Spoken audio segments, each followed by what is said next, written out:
Hello, everyone. My name is Josh Flory of the Pennsylvania Department of Education, Division of Data Quality, and I would like to welcome you all to this recorded webinar session dedicated to the PIMS Adult and Secondary 2017-18 Career and Technical Education, CTE, Student Data Submission. Please note, during this presentation, the terms Adult Career and Technical Education, Adult Affidavit Program, the acronym AAP for Adult Affidavit Program, and Adult CTE are used interchangeably. We ask that all LEA representatives who are unfamiliar with this data survey collection listen to and view the slides in this webinar. If you have additional questions beyond the content of the webinar, you may email the PDE contacts noted at the end of the PowerPoint as appropriate. Before we begin, let me give you the two locations that you'll need to access some of the handouts we'll be going over during this webinar. The PIMS Adult and Secondary CTE Student Dataset How-To Guide and the PowerPoint to this webinar are posted on the PIMS website at www.education.pa.gov. Data and Reporting in PIMS. For the other documents, go to the PIMS website that was just mentioned and then click on PIMS Documents. They're posted under Career and Technical Education. Let's briefly discuss some of these handouts. The first one is the how-to guide that lists the important reasons for this collection, along with who must report, what must be reported, which templates must be submitted, and the timeline. It also lists the quality control reports in Cognos, along with a description of each report and their locations. Appendix D contains suggested default values for non-essential AAP student data elements. The second handout is a part of Section 1 of the PIMS User Manual. It's labeled Student Templates. The third handout, CTE Templates, is also Section 1 of the PIMS Manual, the CTE Student Fact, and the CTE Student Industry Credential. Three other handouts are from the PIMS Volume Manual 2, Appendix K, grade level, as well as the appendices P and Q, the CTE status type codes and the industry credential certification codes, respectively. The agenda. Just to quickly review today's agenda. Overview of PIMS CTE Adult and Secondary Student Data Collection. What's new for 2017-18. PIMS CTE Data Collection Timeline. PIMS Templates Data Elements for CTE Student Reporting. Data Quality Engine, DQE. Necessity of LEA's review of PIMS Cognos data quality reports. Accessing PIMS CTE data quality control reports. Bureau of Career and Technical Education. Technical and program-related assistance. Overview of PIMS CTE Adult and Secondary Student Data Collection. Why is CTE data collected? Primarily, it's to meet the Perkins 4 federal legislation reporting and accountability requirements for the secondary, adult, and post-secondary levels. There are also certain state reporting requirements as well connected to the career and technical education programs. Today, we will be addressing secondary and adult requirements. There are 5 templates for the secondary CTE collection that must be uploaded. There are 2 templates in the student domain. The first is the student template, which contains 1 record for each student for each year. All fields may not be mandatory, but all fields within the template must be populated for data to transmit correctly. All PDE collections require the collection of student data. The second template is the student template specifically for June 30th, 2018. It's not a true snapshot, so to speak, because we need it to include, at a minimum, all of your career and technical education students who were actively served by your CTE-approved programs during the 2017-18 school year. That's why snapshot is in quotation marks. In essence, many LEAs take their student template and use it to upload as the student snapshot template. The difference between the 2 templates is that there's a snapshot data field where the LEAs have to record the data in the 6/30/18 snapshot field, but both templates need to be successfully uploaded to fulfill reporting requirements. The CTE Student Fact and Student Industry Credential templates are where we look for specific career and technical education related data. CTE Student Fact is primarily used to isolate in what program the student is enrolled, how the student is performing in that program, and the nature of some of the students' program experiences. CTE Student Industry Credential is to report all industry certifications that the student earns as a result of the student's reported program. See Appendix Q that we mentioned earlier. The fifth and last template, the school enrollment template, is for secondary CTE programs only. Adult affidavit programs would not upload data in this template. All LEAs submit their data throughout the year. We need to view this template to check the notation of certain characteristics of students who are institutionalized students. For today, we'll be concentrating on three templates: Student Snapshot, CTE Student Fact, and CTE Student Industry Credential. What's new for 2017-18? There are 9 industry credentials which have been removed and 31 industry credentials which have been added for 2017-18. See the highlighted credentials in Appendix Q of the PIMs Manual, Volume 2. Please note, Industry Credential Code 871, Client Pro, in the Test Out Court category has been approved for 2017-18, but was not included in Appendix Q. The CTE Student Fact template contains several indicators which have been changed from optional entry to required entry. These items can be found in the PIMs CTE Student Fact template section of PIMs Manual, Volume 1. Continuing with what's new for 2017-18, the student template full zip code, field 20, has been changed from optional entry to required. Guardian relationship, field 23, has been retired. ELL status, field 41, and references to ELL have been renamed to simply EL. Valid values have been edited for this field, and a new business rule has been added to handle them. LIEP type, field 45, has been added as a conditionally required field. Program Services Code, Title I, Part A, field 96, has been added as a conditionally required field. Military Family Code, field 207, has been added as a required field. Valid values have been edited for Assessment Participation Codes, fields 212, 214, 215, and 216. PIM CTE data collection timeline. The submission window for PIM CTE secondary and adult data is from June 14th to July 20th, or about 5 weeks. We need to stress to all of you that we are going to have to ensure that all CTE-related data is submitted and loaded into the PIMS data warehouse within that window. We now need to finalize and close the collection to meet our federal reporting requirements no later than August 31st. LEAs will be strictly held to that submission window from June 14th to July 20th, and then in turn need to make full use, as appropriate, of the 2-week data correction window of August 1 through August 15th to finalize all PIMS CTE data. During the collection window, LEAs should, only if they did not already, generate and review their Cognos CTE data quality control reports listed in the CTE how-to guide. PIMS template data elements for CTE student data reporting. Every year, the schools that offer adult affidavit programs must register those programs within CATS, which is the Career and Technical Education Information System for the reporting year. These registered adult affidavit programs include the registered apprenticeship programs for adults involved in on-the-job training, programs for adults in voluntary public emergency service, and other occupational programs for adults to acquire new occupational skills or refresh work skills they already possess.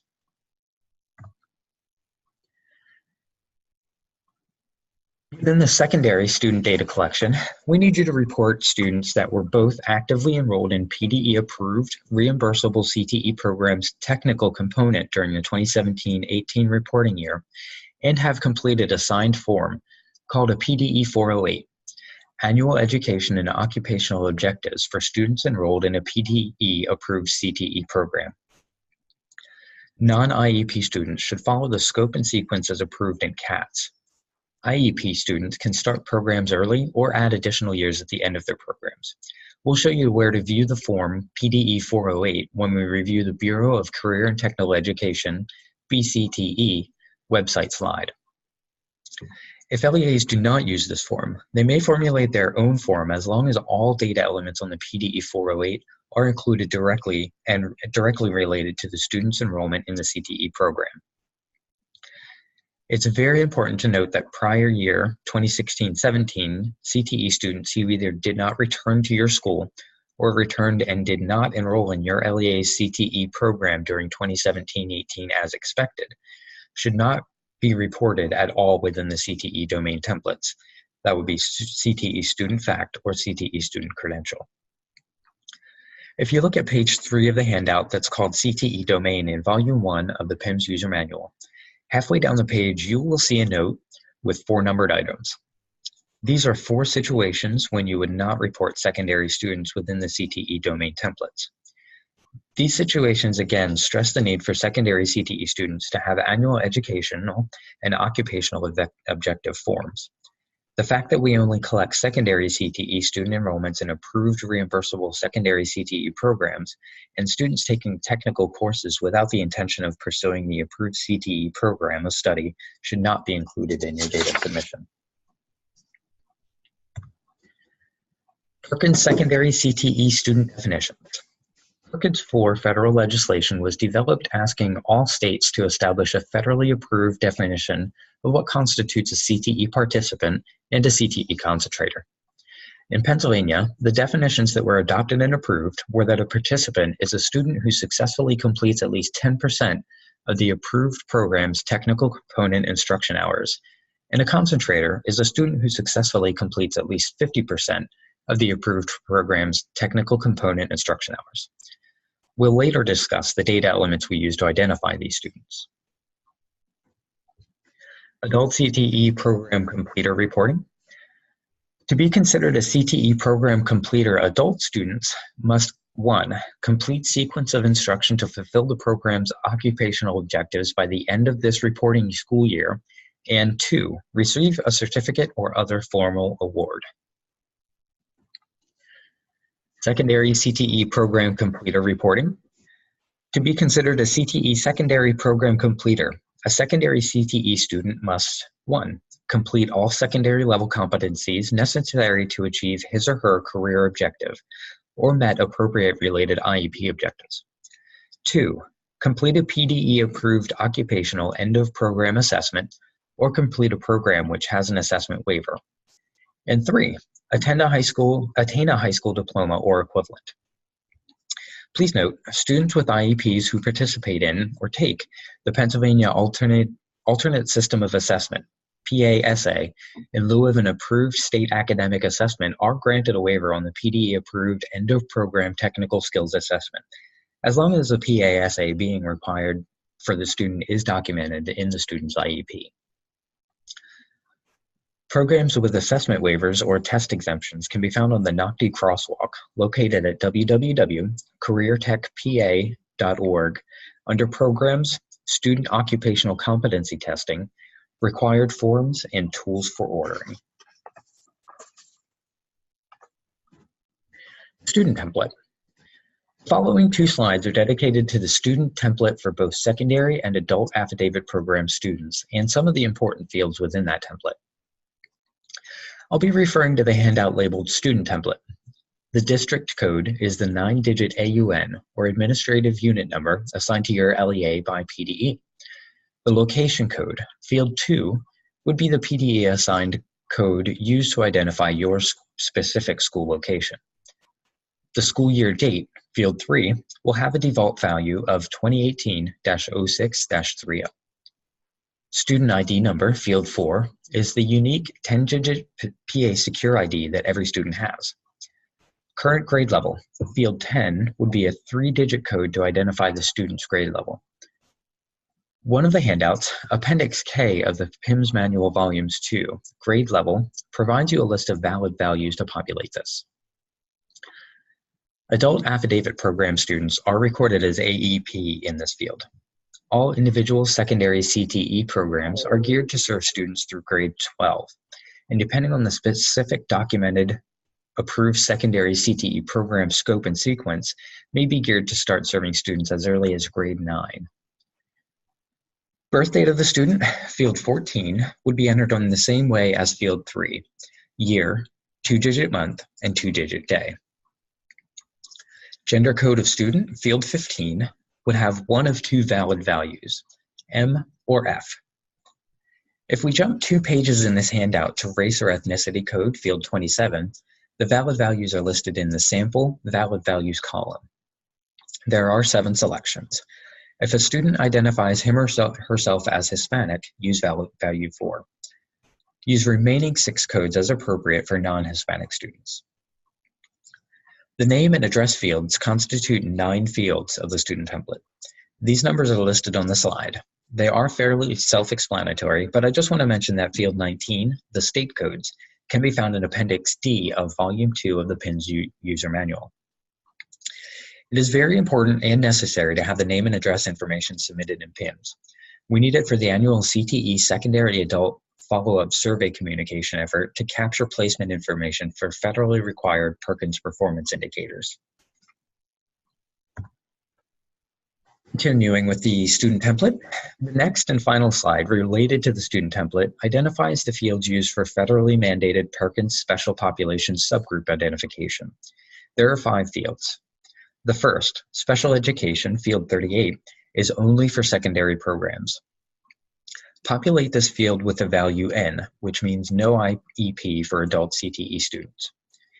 Secondary values are Y for yes, has IEP, E for exited IEP less than 2 years, or N, student has had no IEP or exited IEP more than 2 years ago. Field 41, LEP/EL, limited English learner status. For your information, it's the 01 and 06 codes that we use to identify the students for the CTE-EL subgroup statistics needed for Perkins reporting.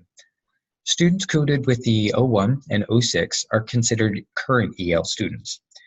Please note under business rules that adult CTE students would be coded as 01 if the adult CTE student has limited ability in English.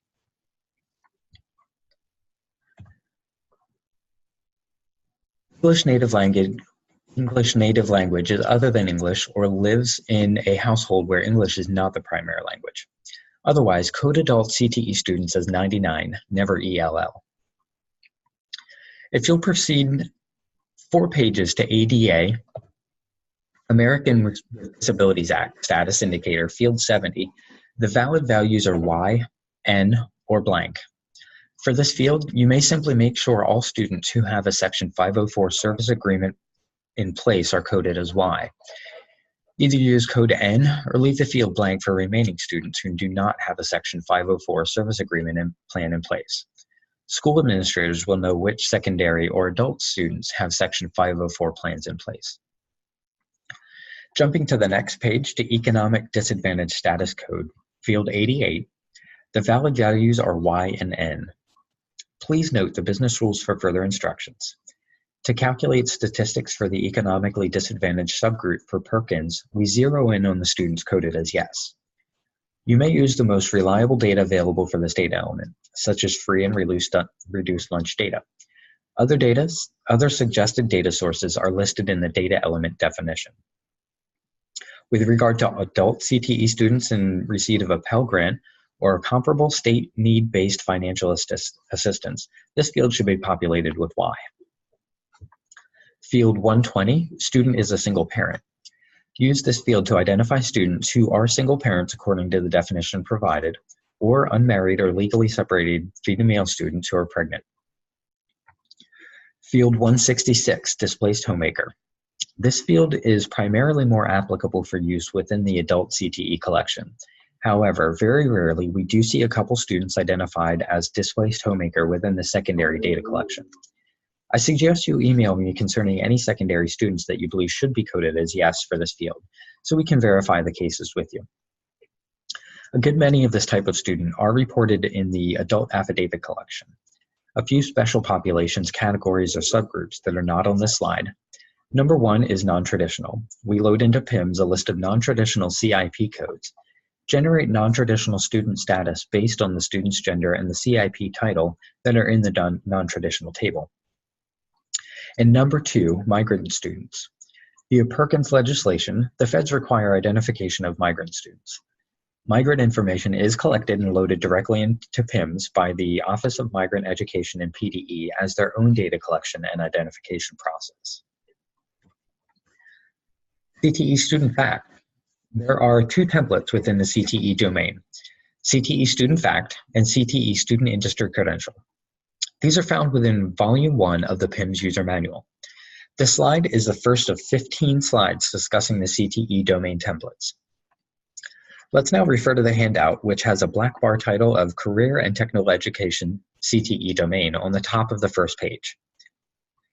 3 pages into that handout begin the specifications for the PIMS CTE Student Fact template. The first 3 fields in CTE Student Fact template have the same name and values as noted in the student template. The district code, field 1, the school year date, field 2, and the student ID, field 3. Field 4 is called CIP location code in the Student Fact template. This is the 4-digit code for your LEA school that owns the CTE approved secondary program or the registered adult program. Student location code, field 5, must be populated with the same school code used in the CIP location code, field 4. Again, as a reminder, the CIP location codes and the student location codes we use in the CTE domain templates need to be and represent the school that actually owns the approved secondary program or the registered adult affidavit program within the CATS program approval system. Continue with CTE Student Fact. The CIP code, item number 6, is nothing more than a federal 6-digit number that identifies the program. You need to include leading zeros in populating the template. The next item, item number 7, is delivery method code. Delivery methods, occupational, tech prep, and program of study can be found in CATS system for individual program. The fourth and final code is the Adult Affidavit Program code, code 80. This was added when it was decided to include the Adult Career and Technical Education student collection within the K through 12 PIMs. The reporting date, field 8, is one of those fields that you must populate with a date string. For example, 2018-0630. Reporting date period level, field 9, you will populate this as indicated on the slide with the word year. Adult Affidavit Program CTE Status Type Codes, field 10 in CTE Student Fact. If you'll go to the Volume 2 manual handout that says Appendix P, the CTE Status Type Codes are listed here. Code 11, Continue AAP CTE at the school. Use Code 11 for students who did not complete the student's reported adult CTE program during the reporting year, however intend to continue any adult CTE at the same school in the coming year. Code 23, Exited CTE without completing reported AAP. Use when students exit or intend to exit adult CTE at the school either during the or at the end of this reporting year without completing the reported adult CTE program. Code 41, Completed CTE AAP. This, again, is the completer definition for AAP students. Use this code for CTE AAP student who has 1, completed the AAP sequence of instruction to fulfill the program's occupational objectives by the end of the school year, and 2, received a certificate or other formal award. Do not use this code for adult students enrolled in Young Farmers Program, CIP 01.0301. Only use codes 11, 23, or 80 for adults enrolled in Young Farmers Programs as appropriate. The nature of Young Farmers Programs is that they are ongoing programs similar to a continuing education effort in the agricultural profession with no specific endpoint, which is why we ask your school to only populate field 10 with the other status type codes 11, 23, and 80. Code 80, Deceased, is the same code for adult CTE as it is for secondary students. Secondary CPE status type code 10. Similar to AAP CTE status type codes, we have secondary CTE status type codes. For the secondary students, you basically look at the student either at the end of the school year or whenever the student may exit CTE during the school year, and base the code on what was known about the student at that point in time. Also note, within the secondary group of status type codes, there are references and guidance provided in the application of certain status codes as they relate to students with IEPs. Code 10 is used for students who at the end of the reporting year are expected to continue CTE at the same school the following school year. Status type code 22, transferred or will transfer to a different school.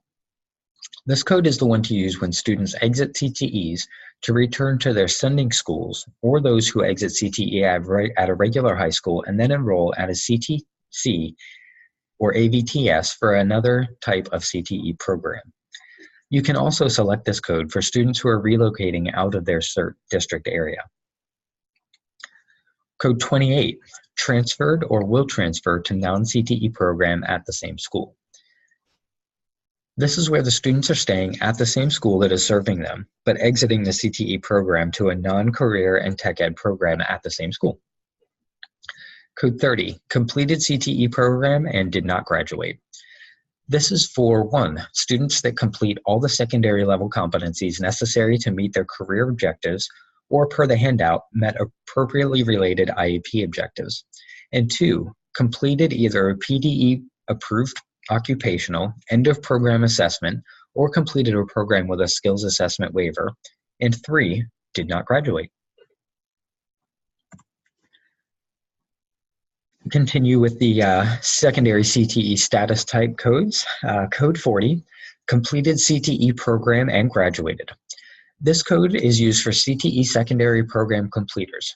Refer to slide 12. Code 60, graduated and did not complete a CTE program. Code 71, dropped out of school. And finally, Code 80, deceased.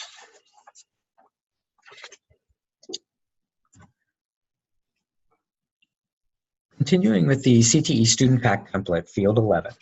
CTE Program Completion Code. You simply enter NA for all students. This field is one that we are forced to populate even though we did not use it. So again, just populate with NA as stated in the valid values. The following 7 fields on this slide are what we call CTE Program Learning Components. These fields are required elements.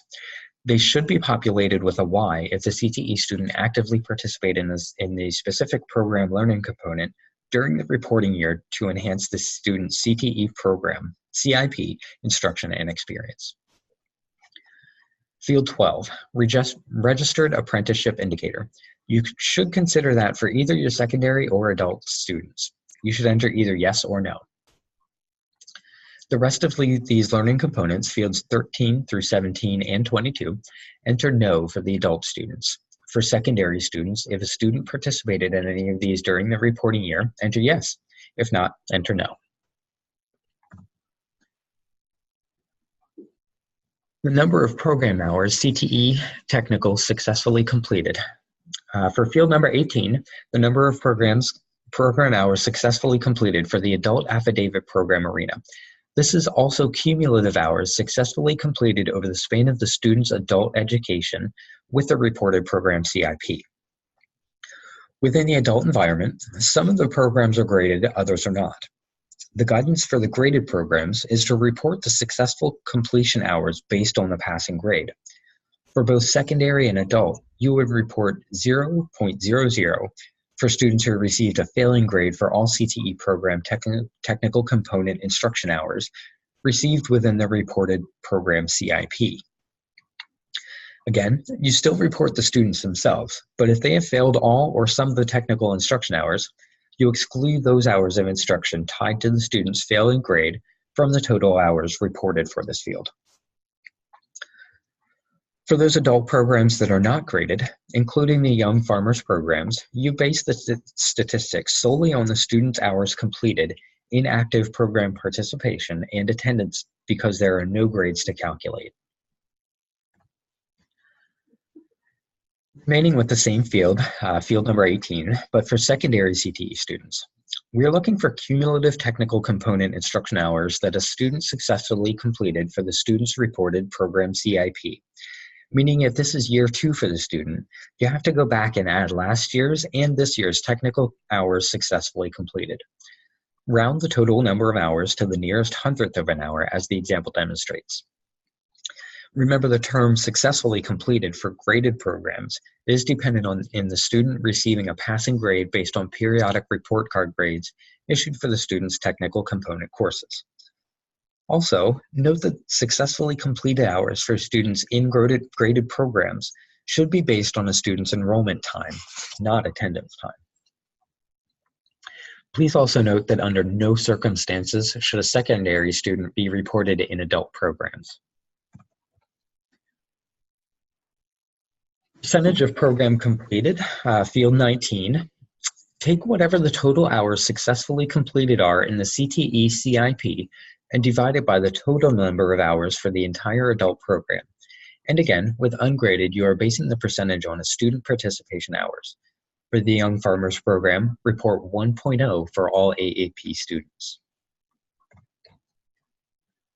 Field 19, as it relates to secondary programs. Similar to adult, you look at what are the normally scheduled total technical hours that students successfully completed.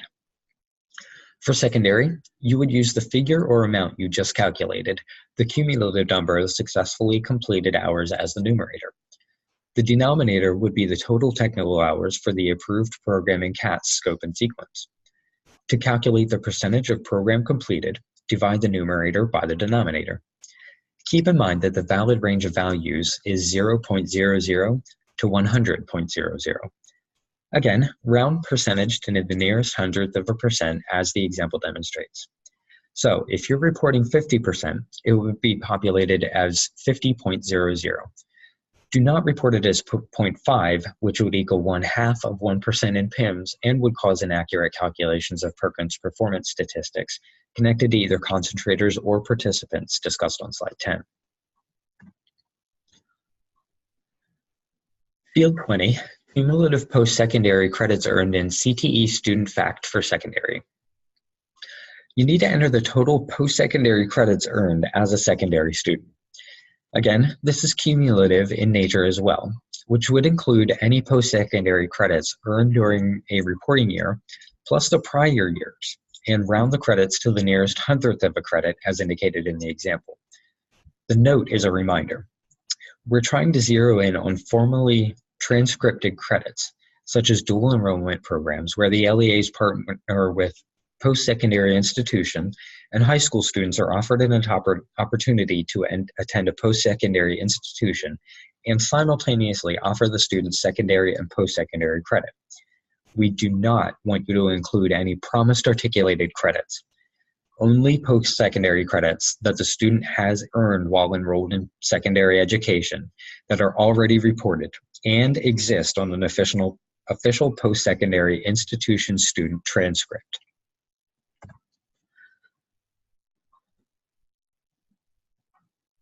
This slide addresses 2 more fields within the CTE student fact template.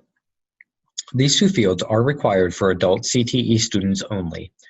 Field 25, CTE Program Performance Code, was introduced for adult affidavit students. You would enter NA or leave blank for secondary students.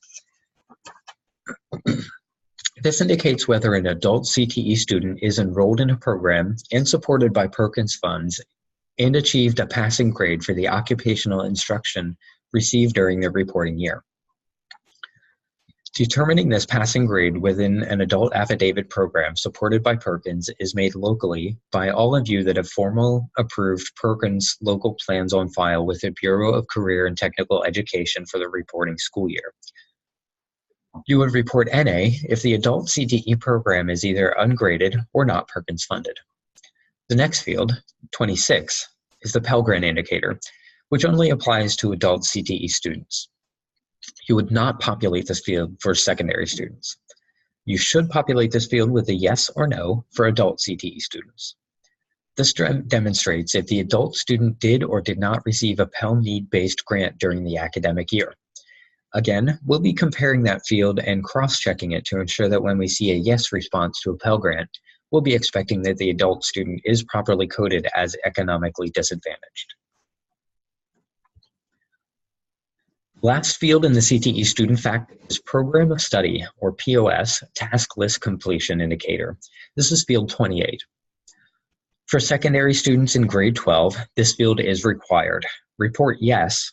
Why? If a teacher signs the list signifying that the 12th grade Program of Study student fulfilled all of the competency requirements on the task list during the course of the student's reported program. Report N for no, if the grade 12 POS student did not yet complete all of the PDE required program study tasks. Report NA if the student is not grade 12 POS student. Also report NA for all AAP students.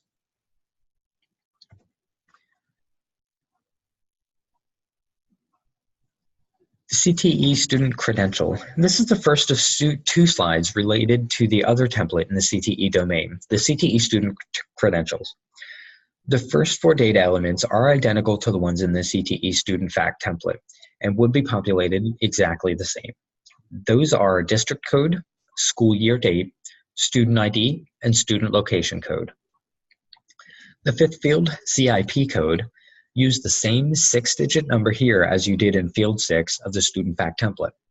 Please remember to include any leading zeros in the 6-digit number.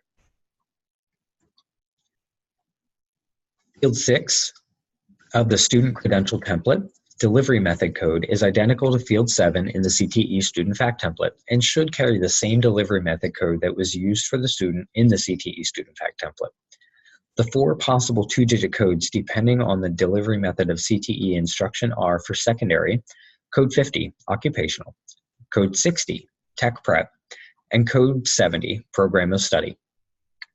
Code 80 is the code that all adult affidavit programs should use.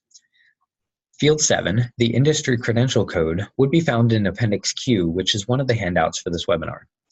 This code indicates the provider name and also the industry credential name of the credential or industry certification earned by the student during the reporting year. Field 8, industry credential earned date, will be the default date of 2018-06-30, the last date of the standard school year. Field 9, credential earned period level, would be populated with the word year. Data Quality Engine, DQE. Data validation in file and batch manager. This improves data quality prior to data entering the PIMS warehouse and reduces data cleanup after data enters the PIMS warehouse. What to do when data does not pass the Data Quality Engine DQE rules. Data must be corrected in local student information system in the SIS and corrected submission files generated from your SIS to submit to PIMS.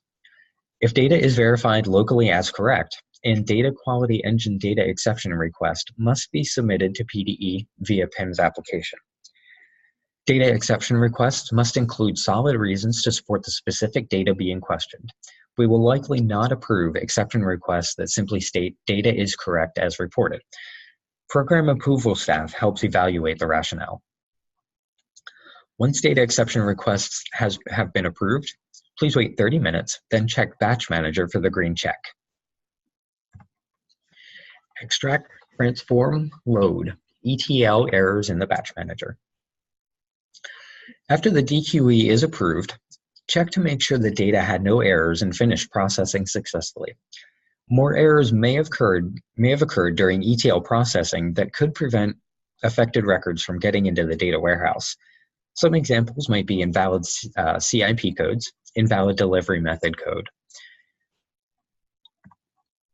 Necessity of LEA's review of PIMS Cognos control reports. PIMS CTE data verification process. The PIMS Adult and Secondary CTE Student Dataset How-To Guide lists the student data quality control reports for adult and secondary. After LEA CTE data coordinators review CTE data quality reports to identify and correct errors, they must generate and verify the PIMS CTE Accuracy Certification Statement, or ACS, and aggregate CTE reports. The signed ACS form and its associated summary statistics must be submitted to PDE by August 31st. PDE cannot begin processing Perkins indicators until all ACSs have been received. Should your LEA have both a secondary and adult affidavit program, separate ACSs need to be submitted to PDE. ACS statements are subject to state and federal audits. Accessing PIMs CTE quality control reports. To access these data quality control reports within the PIMs report application, there are certain security roles that each user must possess to access. You must apply for these various security roles through your local PIMS administrator and specifically via your local security administrator who manage local access to the PDE web portal. The roles are listed on the slide. The last one will limit a user's access to only adult affidavit CTE Cognos reports. They are District All except School Safety, District All, which means access to everything, District Student CTE, which isolates the user to having only a CTE student security role access, District Student All, District Student Adult Affidavit CTE, to limit a user only to the adult CTE student data reports. Contact the PIMS support services, who I'll be mentioning in more detail at the end of the presentation. They can assist you with that process for both obtaining access and generating these reports through Cognos. Bureau of Career and Technical Education. As this screenshot reveals the Bureau of Career and Technical Education, BCTE website, go to PDE's homepage at www.education.pa.gov. Click on Instruction and then Career and Technical Education. The program approval link provides information about the CATS program approval system and process, access to that suggested student objective form, PDE 408, and a link to review secondary approved programs at the school level.